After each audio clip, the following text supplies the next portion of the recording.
반갑습니다. 저에 대해서 이렇게 소개해 주시면 감사합니다. 네. 우리 학생처장 되시는 송은철 교수님이 저한테 메일을 보내셔서 제가 늘 설교하러 올 때마다 어떤 본문으로 나눠야 되나가 참 고민인데요. 울림이 있는 한 문장이 있었습니다. 설교를 부탁하시는 메일에 이렇게 되어 있습니다. 미래 사역을 준비하는 신학교들에게 뼈와 살이 되는 말씀 부탁드립니다. 이렇게 말씀하셨어요. 그래서 오늘 사골 설교를 좀 해드려야 되나 고민을 많이 하고 나왔습니다. 네. 제가 자료를 쭉 찾아보니까 오늘 이제 5번째 이 자리에 와 설교하는 시간인데요. 마스터피스는 계속 개발돼야 되는 상황이 됩니다. 찬양하러 이제 예배 시작한 자리 들어오면서 우리 예배 인도하시는 분의 멘트 속에 피곤이라는 단어, 얼마나 수고하셨습니까라는 단어가 제 마음에 참 많이 와닿았습니다. 오늘 설교를 나눌 주제도 바로 그건데요. 우린 다 이제 조국은 다 떠나서 미국에 와 있지만 대한민국의 헌법 제1조 1항이 뭔지 혹시 아십니까? 대한민국 헌법의 제1조 1항, 대한민국은 민주공화국이다입니다. 근데 어떤 분이 한국 사회를 좀 시니컬하게 표현하면서 바꾸어서 이야기하기를 대한민국은 피곤공화국이다 이렇게 표현을 했습니다. 어떤 설문조사에 의하면 10살 이상의 국민 중에서 삶이 피곤하다라고 대답한 사람이 81.3%랍니다. 나이가 젊으면 덜 피곤할까 싶은데 20대에게서는 84%, 30대에게서는 90.3%가 내 삶이 피곤하다라고 그렇게 답변을 했다고 합니다. 아마도 한국 사회에서 결혼과 취업의 스트레스를 가장 많이 받고 있는 세대가 이런 피곤함을 느끼지 않을까 싶습니다. 미국에 살고 있는 우리들도 별다를 바가 없다고 생각이 되어집니다. 특별히 또 하루 종일 귀한 일들을 하시다가 또 저녁에 더 귀한 공부를 하기 위해 오신 여러분은 기본적으로 피곤한 삶을 살고 계신 분이라고 생각을 합니다. 그러나 사실 따지고 보면 아담의 범죄함 이후로 모든 인생들 또 자연 만물들이 다 피곤한 삶을 살고 있습니다. 어디 바카스 한 병 먹고 나면 피로야 떠나라, 우루사까지 먹고 나면 피곤을 그냥 엎어치기 한 방 할 수 있는 그런 방법이 있으면 참 좋겠다 그런 생각을 하게 되는데요. 오늘 그런 해결의 방법을 주님의 말씀 가운데서 같이 좀 찾아보도록 하겠습니다. 우리 옆에 분과 같이 설교 제목으로 좀 인사하시겠습니다. 여러분 인상이 너무 어두워가지고요 설교하려니까 무섭습니다. 자, 옆에 분과 인사하시겠습니다. 주님의 멍에를 메고 배우십시오. 인사하시겠습니다. 주님의 멍에를 메고 배우십시오. 네. 많은 분들이 졸업을 하셨지만 제가 한 5번째 오면 좀 이 강단이 친숙해져야 될 것 같은데 여전히 두렵습니다. 자, 첫 번째로 28절 다시 한번 자막 띄워주시고 함께 한번 읽어보도록 하겠습니다. 28절 같이 읽습니다. 네. 네, 피곤합니다. 자막하시는 분이. 네, 28절 시작. 수고하고 무거운 짐진 다 내게로 오라. 내가 너희를 쉬게 하리라. 아멘. 자, 지금 주님이 부르고 계신 대상들이 누구입니까? 수고하고 무거운 짐을 진 자들아 다 내게로 오라. 개역 한글 성경에 보면 조금 더 리얼하게 되어 있는데요. 수고하고 무거운 짐진 모든 사람은이라고 부르고 계십니다. 여러분 이 세상에 이 말씀에 해당하지 않는 사람이 누가 있겠습니까?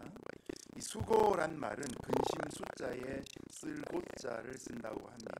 수고한다는 말 자체가 이미 근심과 그리고 쓴 인생을 의미하는 겁니다.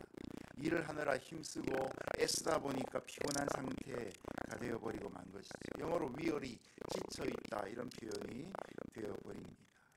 세상 삶을 살아가는 모든 사람들이 다 수고하고 무거운 짐을 지고 있기 때문에 이 초청은 사실 누구 가릴 사람이 있는 것이 아니라 모든 사람을 부르고 계신 예수님의 초청장입니다.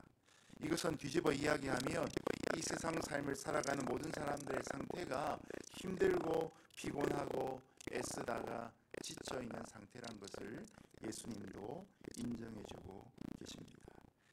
독일에 있는 한국인 철학자 중에 한병철이라는 분이 계십니다. 이분이 몇 년 전에 피로사회라는 책을 쓰셔서 독일에서 센세이션이 되었고 한국에서도 센세이션이 되었던 적이 있습니다. 그 책에 보면 이런 내용이 있습니다. 지난 세기는 면역학적 시대였다. 부정성을 특징으로 하는 과거의 규율 사회가 저물고 긍정성의 과잉을 특징으로 하는 성과 사회가 대두되었다.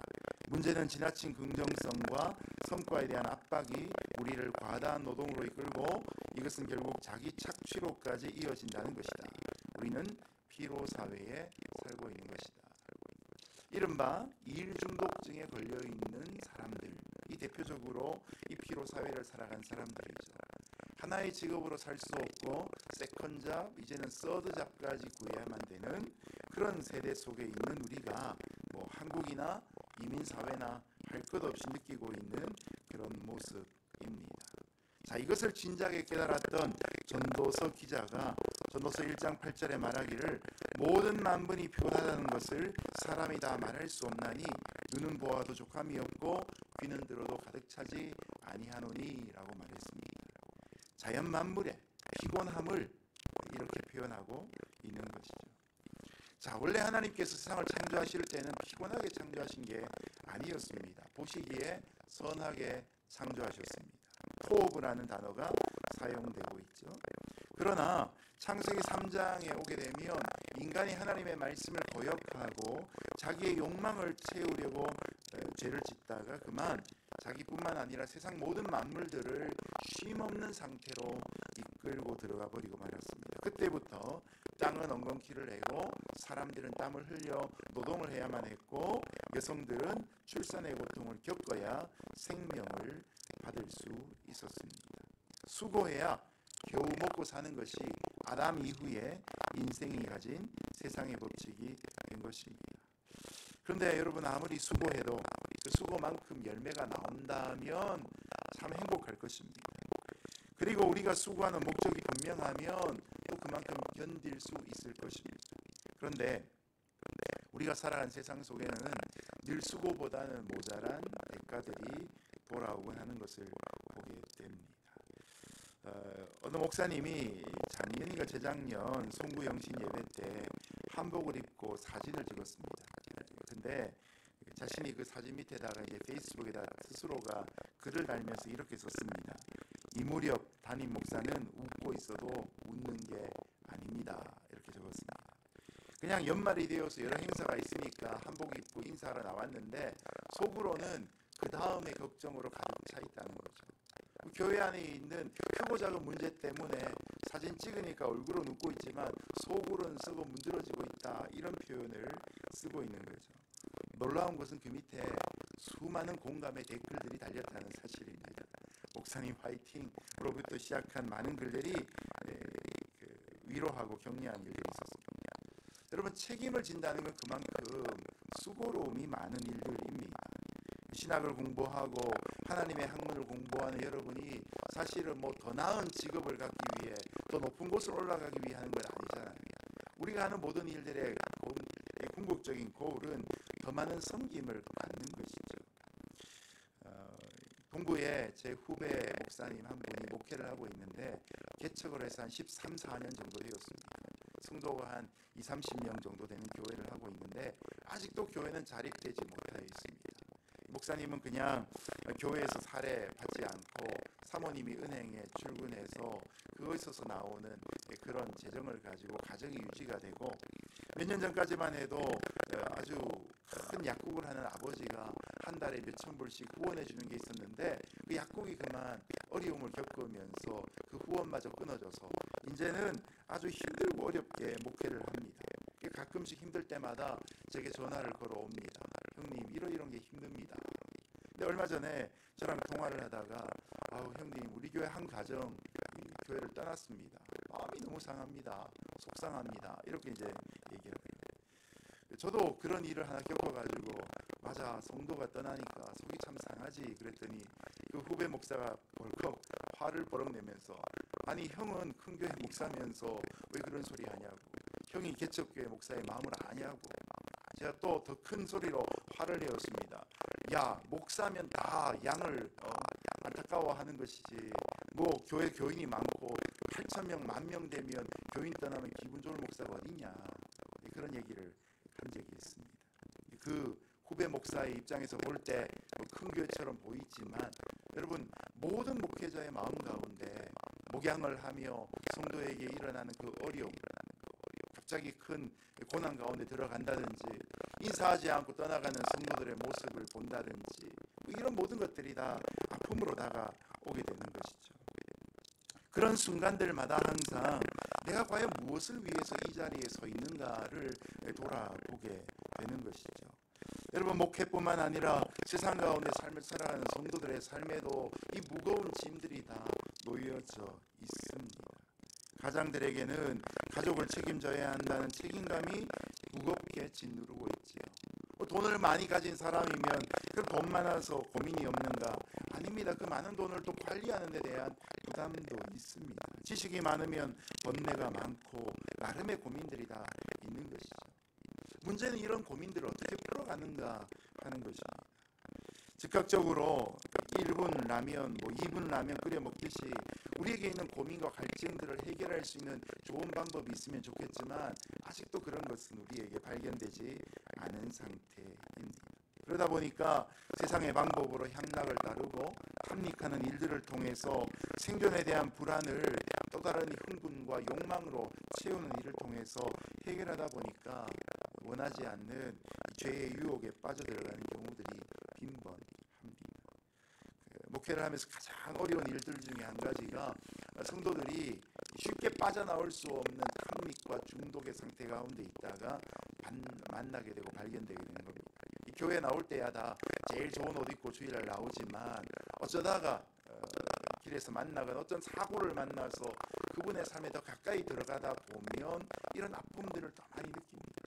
알고 봤더니 노름 중독, 도박 중독에 있어서 그것으로 인해 가정이 깨어지고 그것으로 인해서 자기 몸의 건강도 돌보지 못하는 상태까지 빠져버린 성도를 만날 때 과연 복음은 그 사람에게 어떤 영향력이 있을까 고민하고 또 그런 복음의 통로가 되는 목사인 제 입장에 대한 또 제 삶의 사역에 대한 그런 효율성이나 또 제 섬김의 의미들에 대해서 생각하지 않을 수가 없게 되는 것이죠. 여러분, 이런 수고와 무거운 짐을 어떻게 해결해야 합니까? 힘들다고 수고로움들을 그만 내려놓을 수 있습니까? 무겁다고 짐을 던져버릴 수 있겠습니까? 아마 그렇다면 이 중에 한 절반 이상은 이 피곤한 저녁에 공부하러 오지 않으실 것입니다. 힘들어도 가야 될 길이 있고 무거워도 짊어져야 될 짐이 우리에게 있기 때문이죠.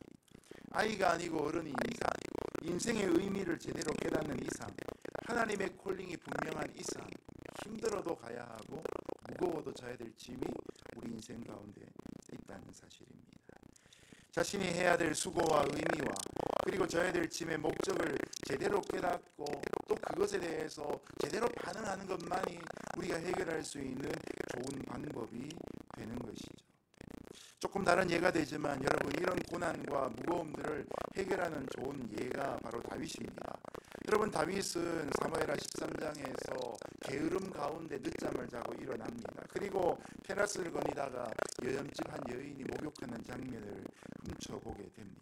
결국 이 일로 인해 바세바를 범하고 이것을 숨기기 위해 충신이었던 우리아를 그냥 계획살인으로 죽여버리고 맙니다. 죄를 은폐하고 회피하려고 하다가 점점 더 큰 일을 벌리고 맙니다. 나중에 그가 죄의식 가운데 깨달음 속에서 하는 고백이 시편 38편 3절 4절에 이렇게 나옵니다. 주의 진노로 말미암아 내 살에 성한 곳이 없사오며 나의 죄로 말미암아 내 뼈에 평안함이 없나이다. 나단 선지자의 지적 앞에 그는 속으로 골마 들어가는 이 고통과 아픔, 그리고 자신이 행한 행위의 잘못된 그 부담 앞에서 이렇게 통렬하게 울부짖고 있습니다. 여러분, 이런 지경까지 갔다면 그럼 왕위를 내려놔야 될까요? 자기가 죄인이기 때문에 스스로 감옥에 가야 될까요? 물론 그것도 방법이 될 수 있을 것입니다. 그러나 우리가 알고 있는 또 다른 방법, 바로 은혜의 방법은 이 다윗에게 죄사함을 주고 있습니다. 그래서 동일한 시편인 시편 32편 1절에 보면 이렇게 말씀합니다. 허물의 사함을 받고 그 죄의 가리움을 받은 자는 복이 있다. 여러분, 그것이 우리 인생의 죄짐이건 우리의 리더십으로서 져야 되는 짐이건 아니 우리가 가장으로 또 가정의 부모로서 져야 될 짐이건 그 짐을 회피하지 않고 이 짐을 져야 될 바른 은혜를 구할 때 우리는 주님 앞에 가서 이 짐의 진정한 목적에 대해서 설명을 듣게 되고 이것을 풀어낼 수 있는 능력을 갖게 되는 것입니다. 궁극적으로 예수님이 나 대신에 십자가에 죄짐을 지셨기 때문에 우리의 구주가 되시고 이 땅의 인생 속에서 우리 앞서가시며 본을 보이셨기 때문에 우리 또한 그 주님의 발자취를 쫓아갈 때 우리 인생의 짐 또한 주님과 함께 해결할 수 있음을 깨닫게 되어지는 것입니다. 피곤하고 그리고 수고로운 삶들 가운데 탈진하지 마시고 주님으로 인해서 문제를 풀 수 있는 저와 여러분 되시기를 예수님 이름으로 축복합니다. 그러면 어떤 방법으로 그런 일들이 가능한가?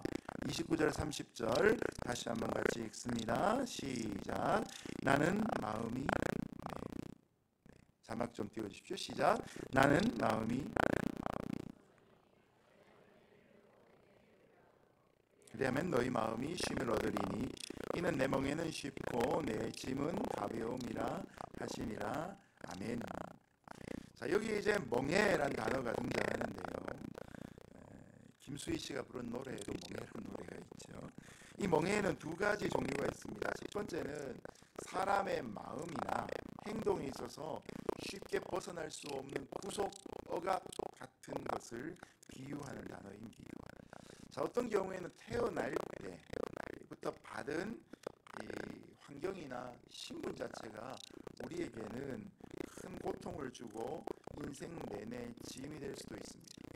태어날 때 자신이 가지고 있는 신체적인 어떤 특징 또한 그런 장애가 될 수가 있는 것이죠.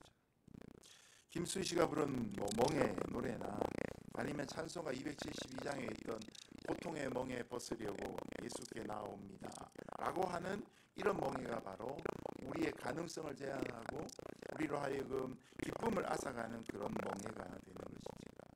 나사로의 같은 경우에는 키가 크지 않은 것이 그의 인생 속에 멍에가 되었을 것입니다. 38년 동안 병으로 누워있고 12해 동안 혈루증을 하는 여인, 이 모든 이들이 바로 멍에를 갖고 있는 사람들입니다. 이런 세상의 멍에는 죄의 짐으로부터 시작해서 우리의 약점을 갖고 있는 모든 부분으로 설명될 수가 있습니다. 그런데 여러분, 성경이 말할 때 이 멍에는 하나의 멍에만 얘기하는 것이 아니라 또 다른 멍에가 있음을 이야기합니다. 두 번째 멍에는 달구지나 쟁기를 끌 때에 소나 말의 목에 걸러 매는 나무 막대를 의미합니다. 이 이스라엘의 전통에서는 소가 두 마리가 함께 일을 하는데 소나 말이 제멋대로 움직이지 않도록 뒤에 있는 마부가 이 끈을 당기면서 멍에를 통해서 소나 말을 조정합니다. 소가 쟁기나 달구지를 끌 때 딱 어깨에서 힘을 받쳐주는 그런 역할들을 감당합니다. 문제는 이 멍에가 몸에 잘 맞으면 힘을 잘 쓰게 되고 이 멍에가 몸에 맞지 않으면 힘을 제대로 쓸 수가 없는 것입니다. 여성분들은 언제나 새로운 신발을 사시면 반창고를 갖고 다니시죠. 예쁜 신발 샀는데 계속해서 발 뒤꿈치에 상처가 나서 피가 나기도 하고 그래서 참 예쁜 신발에 맞지 않는 반창고가 발 뒤에 붙여져 있는 모습을 보게 되죠. 힘들고 어려운 멍에가 바로 그런 것이죠. 모든 인생들이 수고하고 무거운 짐을 지다 보니 어깨에 자기에게 맞지 않는 그 짐을 통해서 생채기가 나고 아픔이 느껴지는 겁니다. 짓누르다 보니까 거기에 굳은 살이 배이기도 하는 것이죠. 그런데 그런 인생들을 향해 예수님이 지금 초청하시면서 그들의 어깨에 메워주기를 원하시는 멍에가 뭡니까? 특별히 29절 말씀해 보니까 나의 멍에를 메고 내게 배우라. 30절 말씀해 보니까 이는 내 멍에는 쉽고 내 짐은 가벼움이라. 모든 인생들이 다 멍에를 메고 살아가는 수고로움과 짐을 지고 살아가는 사람들인데 그런 사람들을 향해 예수님께서 내 멍에라고 두 번이나 말씀하고 계신다는 거죠.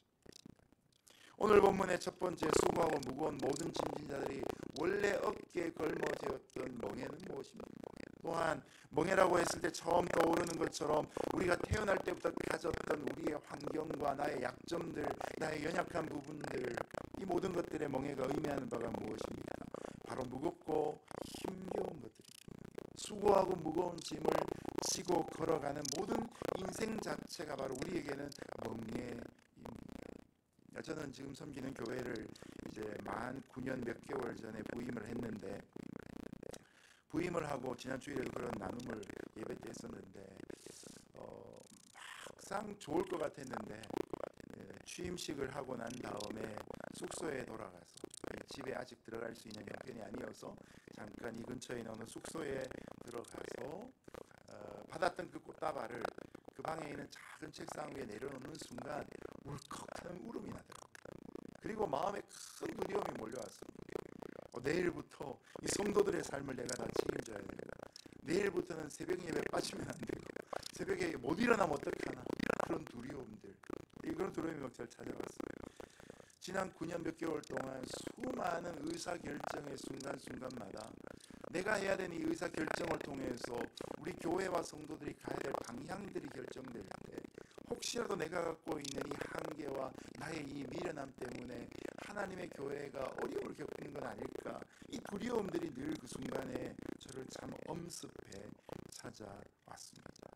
목회가 그래서 힘들고 어려운 순간들이 있었던 것이죠. 근데 그것은 오늘 이 말씀에 보면 제가 저의 멍에를 메고 있는 순간들이었던 것입니다. 제가 제 멍에를 메고 제 지식과 제 경험을 가지고 제 고민을 가지고 문제를 풀어가려 했었던 것이죠. 제가 한국에 있을 때 생명의선 편집장을 하면서 1년에 감당하던 재정이 80억이었습니다. 80억의 돈을 제 사인하에서 움직여지게 된 것이죠. 그러니까 저는 80억을 굴렸던 사람이니까 교회 재정쯤이야 라고 생각했어요. 그것에 뭐 10분의 1도 안 되는, 10분의 1도 훨씬 안 되는 상태였습니다. 그 정도쯤이야. 근데 여러분, 교회 재정 움직이고 결정하는 게 더 쉽지 않더라고요. 자신의 경험을 가지고 만만하게 하나님의 일을 들어갈 때 우리가 제일 먼저 경험하는 것은 내 멍에를 내가 메고 비틀거리고 있다는 모습입니다. 그래서 예수님께서는 수고하고 무거운 짐진 우리들을 다 불러주시면서 나는 마음이 온유하고 겸손하니 라고 말씀하시면서 우리가 지고 있는 그 우리 인생의 내 멍에를 걷어내어 주시는 거죠. 그리고 거기에다가 예수님이 만드신 멍에를 올려주고 계신 것이죠. 예수님의 소유가 되는 멍에를 짊어지고 계신 것이죠. 내가 살아가다 내 인생의 비전을 내려놓게 하시고 주님의 부르심인 콜링을 내 위에 올려놓아 주시는 것이죠. 그러면 약속을 하십니다. 내가 주는 이 멍에를 메고 내게 배우면 네가 쉼을 얻을 것이다. 안식을 경험하게 될 것이다. 여러분, 왜냐 하면 이 멍에는 바로 예수님과 함께 메는 멍에이기 때문입니다. 좀 전에도 말씀을 드렸지만 당시에는 밭을 갈거나 할 때에 2마리의 소가 한 조가 되어, 이것을 한 결이라고 표현을 하죠. 이 2마리의 소가 한 조가 되어 멍에를 메었어요. 그러므로 멍에를 맨다는 것은 이제 주님과 함께 하나의 그룹이 되어서 움직이고 있다는 것이죠. 여러분, 신참소, 송아지 단계에서 막 이제 조금 커서 밭을 갈 만한 능력이 될 만한 소에게 처음으로 멍에를 짊어지울 때 혼자 밭을 갈게 하는 것이 아니라 가장 능숙한 소의 바로 옆에 붙여서 함께 밭을 갈게 되는 것이죠. 멘토가 붙어있는 멘티가 옆에 붙어지게 되는 것이죠.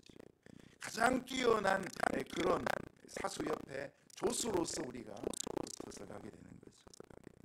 우리는 쉼을 생각하면 늘 내가 하는 일을 그만두는 것이라고 생각합니다. 그러나 예수님이 말씀하시는 멍에는 예수님과 함께 같은 멍에를 메고 인격적인 사귐을 하고 사역에 함께 의논하고 그 기쁨과 슬픔을 함께 나누는 단계를 우리에게 보여주고 있습니다. 참된 지도자인 주님과 함께 내게 맡겨진 일을 할 때 우리의 마음에 진정한 쉼을 누릴 수가 있습니다. 물론 이 멍에가 때로는 사명의 십자가일 수도 있습니다. 몇 년 전 저희 교회에서 보았던 선교 영상을 본 적이 있는데, 그 선교 영상에 등장한 한 선교사님은 서울대 의대 출신이었는데 이디오피아에 외과 의사를 양성하기 위해서 의료 선교사로 나갔습니다. 한 의과대학에서 교수로 있으면서 이디오피아에 있는 이 의사 후보생들을 훈련시키는 역할을 했습니다. 그런데 선교사로 가서 한참 일해야 될 때에 몸에 근육이 메마르는 파킨스 병이 찾아오게 되었습니다. 처음에는 저주받았나 싶고 처음엔 너무나 힘들었는데 그 영상 속에 하는 고백은 너무나 이제는 쉽고 가벼운 멍에다라고 얘기를 했습니다. 한번 얼바인 온누리 교회 초청을 받아서 그 아프리카에서 온 가족이 미국 여행을 왔다가 간 적이 있습니다. 그 오기 직전에 저랑 한번 통화를 한 적이 있는데 너무나 밝은 목소리였습니다. 그리고 자신이 뭔가 도울 게 없냐고 물어보는 그런 질문까지도 받게 되었습니다. 주님이 우리에게 주어지는 멍에라면 때론 그것이 고난과 고통이라도 그것을 주신 주님의 마음을 느낄 수 있기 때문에 우리 마음에 쉼을 얻고 평안을 얻을 수가 있는 것입니다. 왜냐하면 예수님은 우리에게 꼭 맞는 사명과 멍에를 주시기 때문입니다. 여러분, 예수님의 직업이 무엇입니까? 예수님의 직업은 목수이십니다. 목수가 하는 일은 집을 짓는 일이기도 하지만 가구를 만드는 일도 있고 또한 이 소의 어깨에 짊어지는 멍에를 만드는 일도 하셨거든요. 저 멀리에서 새롭게 밭을 갈기 위해서 현장에 투입될 이제 송아지 단계를 막 벗어난 소 한 마리를 주인이 끌고 올 때 주님은 자기의 작업실에서 의자에 앉아서 나무 하나를 딱 꺼내어 놓고 나무를 깎는 칼을 들고서 나무를 따듬기 시작합니다. 멀리서 보지만 이 삭개오의 이름까지도 아셨던 그 예수님께서 그 다가오고 있는 그 소의 어깨 근육과 그 골격을 딱 굴치를 딱 채시고 재지 않았지만 치수를 다 하셔서 딱 깎아놓고 마치 기성품인 것처럼 벽에 딱 걸어놓습니다. 소의 주인은 와서 이 소에게 뭔가를 할 것을 이제 주문을 하게 되면 예수님이 그냥 기성품인 것처럼 하면서 이렇게 내려주면 딱 얹으면 그대로 얹혀지게 돼요. 그래서 결국 거기에는 반창고 붙일 필요 없는, 밴드 붙일 필요 없는 그런 딱 맞는 멍에를 주셨다는 것이죠. 목자가 양을 잘 알듯이 이 땅에서 하나님의 영광을 위해서 하나님은 우리의 가장 중요한 일들을 잘 알고 계십니다. 그래서 우리에게 맞는 직업과 직분과 사명을 맡기시고 그것을 감당할 수 있는 재능과 은사를 우리에게 허락하고 계신 것이죠. 여러분, 그렇기 때문에 여러분이 이 오늘 하루 동안도 수고하시고 이 저녁에 나와서 하나님의 학문을 공부하는 것 아니겠습니까? 신학을 공부하고 어떻게 하면 하나님 나라를 위해서 내가 쓰임을 받을 수 있을 것인가 고민하고 이 자리에 있는 것 아니겠습니까? 학업은 힘들어도 그러나 이 학업을 통해 여러분을 통해 일하실 하나님이 선하신 분이라는 사실을 믿으며 오늘도 수고로움이 있지만 그러나 그 의미 속에서 하나님의 영광을 발견할 수 있는 저와 여러분 되시기를 주님의 이름으로 축복합니다. 기도하겠습니다.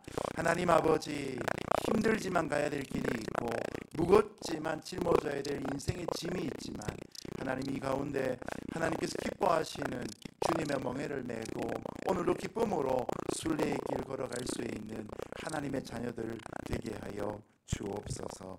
예수님 이름으로 기도드렸습니다. 아멘.